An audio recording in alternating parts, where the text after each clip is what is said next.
दोस्तों नमस्कार, आपका अपना ही चैनल सिटी राजा में आपका स्वागत है। आज हम लोग 2015 फरवरी का ईवीएस को लेंगे, काफ़ी आसान शब्द और आसान भाषा में। चैनल पे आपको 2011 से लेकर 21 तक का previous year paper and digital content class मिल जाएगा। दोनों को अगर आप कंबाइनली करोगे, इस बार का सीटेट स्मूथ ट्रिकी वे मैजिक वे में फर्स्ट अटेम्प्ट में आप निकालोगे। सीटेट का बनना है राजा, सब्सक्राइब करेंगे सीटेट राजा। जी हाँ, क्वेश्चन नंबर 61 लेंगे। राष्ट्रीय पाठ्यचर्या रूपरेखा एनसीईआरटी 2005 ने कक्षा 1 और 2 के लिए पर्यावरण अध्ययन के किस पाठ्यक्रम या पाठ्य वस्तु की संतुष्टि नहीं की है? इसके लिए सबसे उपयुक्त कारण क्या है? पर्यावरण अध्ययन केवल 3 से आगे की कक्षा के लिए है, ऐसा बिल्कुल नहीं है। कक्षा 1 और 2 शिक्षार्थी पढ़ना लिखना नहीं जानते हैं। पढ़ना लिखना नहीं जानेंगे तो वो क्या पर्यावरण नहीं पढ़ेंगे? संदर्भ युक्त अधिगम परिवेश प्रदान करना बिल्कुल सही। 1 और 2 क्लास में हम लोग संदर्भ युक्त अधिगम देंगे ईवीएस के लिए कि देखो वो चिड़िया है, देखो वो हवा है, हवा में ऑक्सीजन है, इस टाइप का कहानी, कविता, संदर्भ एक परिवेश से हम उन्हें ईवीएस उनके अंदर डालते हैं। पाठ्यक्रम का भार कम करने के लिए ऐसा बिल्कुल कोई उद्देश्य नहीं होता है। क्वेश्चन नंबर 62 लेंगे। एक अध्यापक को कक्षा 4 के विद्यार्थियों को हमारे देश के भोजन की सांस्कृतिक विविधताएं पढ़ानी है। इस विषय को पढ़ाने के लिए सर्वोत्तम विधि निम्नलिखित में से क्या है? अपने देश के विभिन्न राज्यों के विभिन्न लोगों द्वारा खाए जाने वाले विविध भोजन के बारे में विद्यार्थियों को एक प्रोजेक्ट परियोजना दें। बिल्कुल सही है।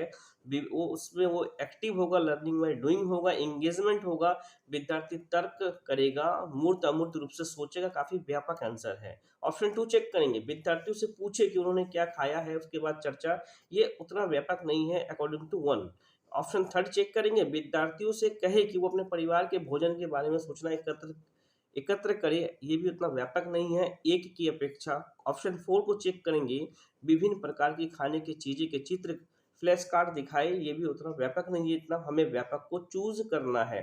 क्वेश्चन नंबर 63 लेंगे। प्राथमिक कक्षाओं में पर्यावरण अध्ययन के लिए निम्नलिखित में से सभी सामान्य उपागमों का अनुपालन किया जाना है, केवल इसे छोड़ के। देखते हैं। मूर्त से अमूर्त बिल्कुल सही। प्राइमरी लेवल में मूर्त से प्रत्यक्ष चीजों से अप्रत्यक्ष की ओर लेके जाते हैं। सरल से कठिन बिल्कुल सही। स्थानिक से वैश्विक ले जाते हैं बिल्कुल सही, लेकिन अमूर्त कभी नहीं करवाते। केवल डी, अमूर्त कभी नहीं। ये किशोरावस्था का काल है। अमूर्त चिंतन अमूर्त कल्पना लोग कर पाते हैं। क्वेश्चन नंबर 64 देखेंगे। काफी व्यापक क्वेश्चन है, आईक्यू लेवल को चेक करने के लिए जबरदस्त क्वेश्चन है दोस्तों। क्वेश्चन नंबर 64 निम्नलिखित तालिका का अध्ययन करेंगे। जून 2007 दिसंबर 2014 पेट्रोल और डीजल का रेट 47 रुपये, 61 रुपये, 35 रुपये और 50 रुपये। अब इसमें है क्या? उपयुक्त तालिका का अध्ययन करने के बाद कक्षा 5 के विद्यार्थी देवमित ने अपने नोटबुक में यह लिखा, पेट्रोल डीजल की अपेक्षा अधिक महंगा है। बिल्कुल सही लिखा है। पेट्रोल की अपेक्षा डीजल के मूल्य में वृद्धि का प्रतिशत अधिक है। बिल्कुल सही। डीजल सस्ता है इसलिए सार्वजनिक परिवहन इस पर चलता है। बिल्कुल सही। डीजल पेट्रोल से सस्ता ईंधन है, लोगों को डीजल वाली गाड़ियां खरीदनी चाहिए। ये भी सही है। निम्नलिखित में से कौन सा सही ऑप्शन को चूज करेंगे? सी और डी निष्कर्ष है। सी और डी, डीजल सस्ता है इसलिए सार्वजनिक सार्वजनिक परिवहन इस पे चलता है, और डीजल पेट्रोल से सस्ता ईंधन है, लोगों को डीजल वाली गाड़ियां खरीदनी चाहिए। एक निष्कर्ष है बिल्कुल सही। ए और डी प्रेक्षण है, बिल्कुल नहीं। ए तथा सी प्रेक्षण है, बिल्कुल नहीं। बी तथा सी निष्कर्ष है, ये बिल्कुल नहीं दोस्तों।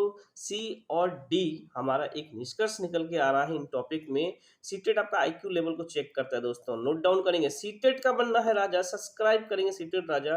वीडियो आप ही लोगों के लिए है दोस्तों। एक लाइक, एक शेयर, एक कमेंट तो बनता है। कक्षा 5 की अध्यापिका महिका चाहती है कि उसके विद्यार्थी आस पड़ोस के पौधे का अवलोकन करें। सार्थक अधिगम सीखने के लिए उसे बच्चे को क्या करने के लिए प्रोत्साहित करना चाहिए? समझाना कि पौधे हमारे लिए उपयोगी है, तो ये अवलोकन उतना व्यापक नहीं होगा। अधिकतम पौधे का नाम लिखना, ये भी नहीं। उनकी ऊंचाई, पत्तियां, गंध और उगने का स्थान में अंतर का अवलोकन करना, ये काफी व्यापक है। बच्चे बहुत ब्रॉड सोचेगा, बड़ा सोचेगा, तर्क करेगा, मूर्त अमूर्त सब रूप में ये बच्चे सोचेंगे। समझना कि पौधे सजीव होते हैं, ये कोई तथ्य नहीं है। क्वेश्चन नंबर 66 लेंगे दोस्तों, काफी इंपोर्टेंट क्वेश्चन है। निम्नलिखित प्राथमिक स्तर पे पर्यावरण अध्ययन के आकलन निम्नलिखित में से कौन सा एक सांकेतिक नहीं है? दोस्तों नोट यहाँ पे इंग्लिश चेक करेंगे। नोट, हाँ नहीं है। तो प्रश्न पूछना ईवीएस के लिए ये तो पॉजिटिव है। न्याय और समानता के प्रति चिंता दोस्तों नेगेटिव, और नेगेटिव नेगेटिव होता भाई भाई। नोट डाउन करेंगे, क्वेश्चंस में नहीं है, नोट को यहाँ पे देखेंगे। चिंता नोट डाउन करेंगे, सहयोग बिल्कुल सही, स्मरण रखना बिल्कुल सही, लेकिन हम समानता का चिंता कभी नहीं करेंगे। न्याय और समानता का चिंता अगर बच्चे करने लगे तो बच्चे पढ़ाई क्या करेगा। क्वेश्चन नंबर 67 लेंगे। आपके प्रधानाचार्य ने आपको कहा कि कक्षा 5 के विद्यार्थियों को शैक्षिक अवलोकन यात्रा के लिए ले जाए। इस अवलोकन यात्रा को सार्थक बनाने के लिए आप अपनी योजना में क्या सम्मिलित करेंगे, क्या करेंगे देखते हैं। जहाँ जाना हो उसके बारे में जानकारी प्राप्त करके और पढ़ने के लिए विद्यार्थियों को कहना बिल्कुल सही। पहले से हम उनको जानकारी कलेक्ट करके बच्चों को देंगे कि ये चीज़ है, ये चीज़ें हैं, ये तो एक पॉजिटिव टैग वर्ड है। ऑप्शन 2 चेक करेंगे, आनंद के लिए पर्याप्त भोजन और खेलों को साथ ले जाना ऐसा बिल्कुल उद्देश्य नहीं है। यह सुनिश्चित करना कि विद्यार्थी अनुशासित रहे और उस स्थान का शांतिपूर्वक अवलोकन करना बिल्कुल नहीं। अनुशासित कभी हम बच्चे को करेंगे ही नहीं। क्रियाकलाप की एक स्तरीकृत सीट उस स्थान के बारे में तैयार करना और प्रमाणिक तथा सार्थक अध्ययन के लिए उसे विद्यार्थियों के साथ यात्रा के पूर्व साझा करना सबसे व्यापक आंसर दोस्तों हमें ये मिल गया है ऑप्शन 4 कि हम पहले एक प्रमाणिक मतलब जो वैलिड चीजें हैं, तथ्य जो प्रमाण पूर्व है उसे हम कलेक्ट करेंगे, फिर उसे स्टूडेंट के साथ पहले ही साझा करेंगे कि तुम्हें हम वहाँ लेके जा रहे हैं, वहाँ पे ये चीजें हैं, इस राजा ने ये बनाया था, उस राजा ने ये किया था, उसकी ये चीज वहाँ पे मिलेगा। वो काफी हमारे लिए पावरफुल होगा। 68 चेक करेंगे, प्राथमिक स्तर पे पर्यावरण अध्ययन के शिक्षण में कहानियों और कविताओं को प्रभावी ढंग से उपयोग किया जा सकता है। पर्यावरण अध्ययन में इनके उपयोग का मुख्य उद्देश्य क्या है, सीखने के लिए संदर्भगत वातावरण प्रदान करना बिल्कुल सही, पाठों को आनंददायक बनाना नहीं, भाषिक कौशल को बढ़ावा देना बिल्कुल नहीं, कक्षा की विविधता की पूर्ति भी नहीं है दोस्तों। संदर्भगत वातावरण को हम वहाँ पे क्रिएट करते हैं। 69 लेंगे, एक प्राथमिक स्तर की अध्यापिका जलाभाव माने जल का अभाव, जलाभाव के विषय में अपने कक्षा 4 के बच्चों को प्रभावपूर्ण तरीके से किस प्रकार आंकेगी।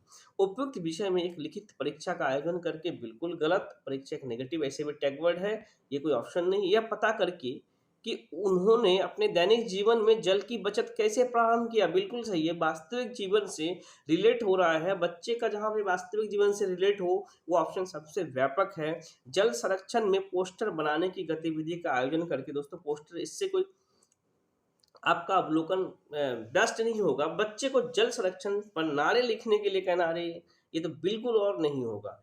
क्वेश्चन नंबर 70 लेंगे, प्राथमिक स्तर पे मानचित्र सिखाने से शिक्षार्थियों में निम्नलिखित में से किस कौशल का बढ़ावा मिलेगा। अब मानचित्र को सिखाओगे आप, गणनाएं का अनुमान लगाना बिल्कुल नहीं। गणित सिखा रहे हो आप क्या, माप के अनुसार चित्रण करना ऐसा भी नहीं। सापेक्ष स्थिति और दिशाबोध की जानकारी बिल्कुल सही, इससे हमें सापेक्ष स्थिति और दिशा बोध की जानकारी मिलता है। और नोट डाउन करेंगे, कभी मानचित्र से प्रश्न आ जाए तो हम पहले स्थानिक से वैश्विक की ओर जाते हैं, पहले लोकल से हम देश, देश से विदेश की ओर जाते हैं। नोट डाउन करेंगे। साफ सुथरा रेखांकन बिल्कुल गलत। 71 लेंगे दोस्तों, इस पौधे में पत्तियां हैं जिन्हें सब्जी की तरह प्रयोग में लाया जाता है, इनके बीजों से तेल प्राप्त होता है, ये पौधा कौन सा है। नारियल, बंधा गोभी, सरसों। सरसों से तेल भी हमें मिलता है और उनके फूल को भी दोस्तों सरसों से, उनका फूल से भी पत्तियों को भी खाया जाता है। उनके वो सरसों के जो फूल है, सॉरी फूल से पकोड़े बनते हैं। जी हाँ, ये लोग खाते हैं। 72 लेंगे, निम्नलिखित में से कौन सा मच्छर से होने वाला रोग का समुच्चय है। हैजा, हैजा तो पानी से फैलता है, सर कट डाउन कर देंगे। चिकनगुनिया, डेंगू, मलेरिया बिल्कुल सही। चिकनगुनिया, हैजा एकदम गलत। हैजा आ जाए तो कट डाउन आप कर दो। चिकनगुनिया, मलेरिया, मियादी बुखार बिल्कुल नहीं। चिकनगुनिया, डेंगू और मलेरिया का दवाई सिनकोना के छाल से बनता है। नोट डाउन करेंगे, किन से बनता है, सिनकोना के छाल से। एनसीईआरटी पैटेंट पे दोस्तों वीडियो है, जरूर देखेंगे। एक बार आप देख लोगे, सीटेट का कंटेंट 100% आप राइट करके आओगे, काफी एक्सप्लेन के साथ है। अब क्वेश्चन 73 लेंगे, किसी राज्य के मानचित्र के एक सिरे पे यह लिखा हुआ है 1 सेंटीमीटर 110 मीटर है। यदि मानचित्र पे किन्हीं दो शहरों के बीच 9.7 सेंटीमीटर मापी जाती है तो उन शहरों के बीच वास्तविक दूरी कितना होगी। तो दोस्तों 1 सेंटीमीटर का मतलब है 110 सेंटीमीटर। अब 110 सेंटीमीटर अगर है तो आपका 9 से आप उसको काउंट कर दो, तो 9 से जब काउंट करो 9.7 से, तो आपका 1067 1067 यानी किलोमीटर। ऑप्शन 4 हमारा सही होता है। चिंता न करें, इस पे मैं एक डीपली वीडियो लेके आऊँगा, ट्रिक के साथ लेके आऊँगा। ओके, क्वेश्चन नंबर 74 लेंगे। काशा, ये काफ़ी रिपीट हुआ था 5-6 साल तक सीटेट के अंदर, रिसेंटली बंद हुआ है लेकिन 7-8 साल कंटिन्यू रिपीट हुआ ये क्वेश्चंस कासा ब्रॉन्ज के बारे में। कासा ब्रॉन्ज के बारे में निम्नलिखित कथनों का अध्ययन करिए, करते हैं। यह एल्युमिनियम, आयरन और कॉपर जैसा ही तत्व है। अरे! बिल्कुल नहीं। इसके भट्टी में कॉपर और टीन को पिघलाकर बनाया जाता है, बिल्कुल सही। कॉपर और टीन का मिश्रण होता है ब्रॉन्ज। आदिवासी लोग ब्रॉन्ज का उपयोग हजारों वर्ष पहले से कर रहे थे, ये भी बिल्कुल सही है। बहुत आदिम युग से इसका यूज हो रहा था। ब्रॉन्ज की बनी वस्तुएं एल्युमिनियम की बनी वस्तु की तुलना में हल्की, परंतु कहीं महज टिकाऊ होती है। दोस्तों, हल्की नहीं, भारी होती है। टिकाऊ तो होती है, लेकिन एक वर्ड हल्की देके इस ऑप्शन को यहाँ पे नेगेटिव कर दिया गया है। नोट डाउन करेंगे। बी और सी सही होता है दोस्तों, बिल्कुल सही। केवल बी और सी देखिए कहाँ पे आईक्यू लेवल चेक करता है। ऑप्शंस में केवल दे रखा है, याद रखेंगे। ऑप्शंस में अगर केवल है, आंसर में, ऑप्शन में केवल नेगेटिव होता है, आंसर में केवल नेगेटिव नहीं होता है। सीटेट का बनना है राजा, सब्सक्राइब करेंगे। सीटेट राजा नोट डाउन करेंगे। आंसर में केवल नेगेटिव माना नहीं जाएगा। अगर हमारा ऑप्शन में केवल है तो हम उसे नेगेटिव में मान सकते हैं। क्वेश्चन नंबर 75 लेंगे। निम्नलिखित में से कौन से प्राथमिक स्तर पर पर्यावरण अध्ययन में आकलन के लिए उपकरण और तकनीक है? जी हाँ, पर्यावरण का उपकरण और तकनीक है। परियोजना कार्य, ये तो उपकरण और तकनीक है, बिल्कुल सही। क्षेत्र भ्रमण भी है। जर्नल लिखना, एकदम सही। हम डाटा को इकट्ठा करके जर्नल लिखते हैं। विचार मानचित्रण, जी हाँ, जो इमेजिंग होता है बच्चे का, वो भी पार्ट ऑफ ईवीएस का है। Option A B C D चारों हमारा सही हो जाता है, बिल्कुल सही। दोस्तों, चैनल पे 2011 से लेकर 21 तक का प्रीवियस ईयर पेपर एक्सप्लेन के साथ डिजिटल कंटेंट क्लास दोनों को कंबाइंडली अगर करोगे, गारंटेड इस बार का सीटेट फर्स्ट अटेम्प्ट में स्मूथली, ट्रिकी वे, मैजिकल वे, मक्खन के तरीके से निकालोगे। सीटेट का बनना है राजा, सब्सक्राइब करें सीटेट राजा। जय हिंद, जय भारत।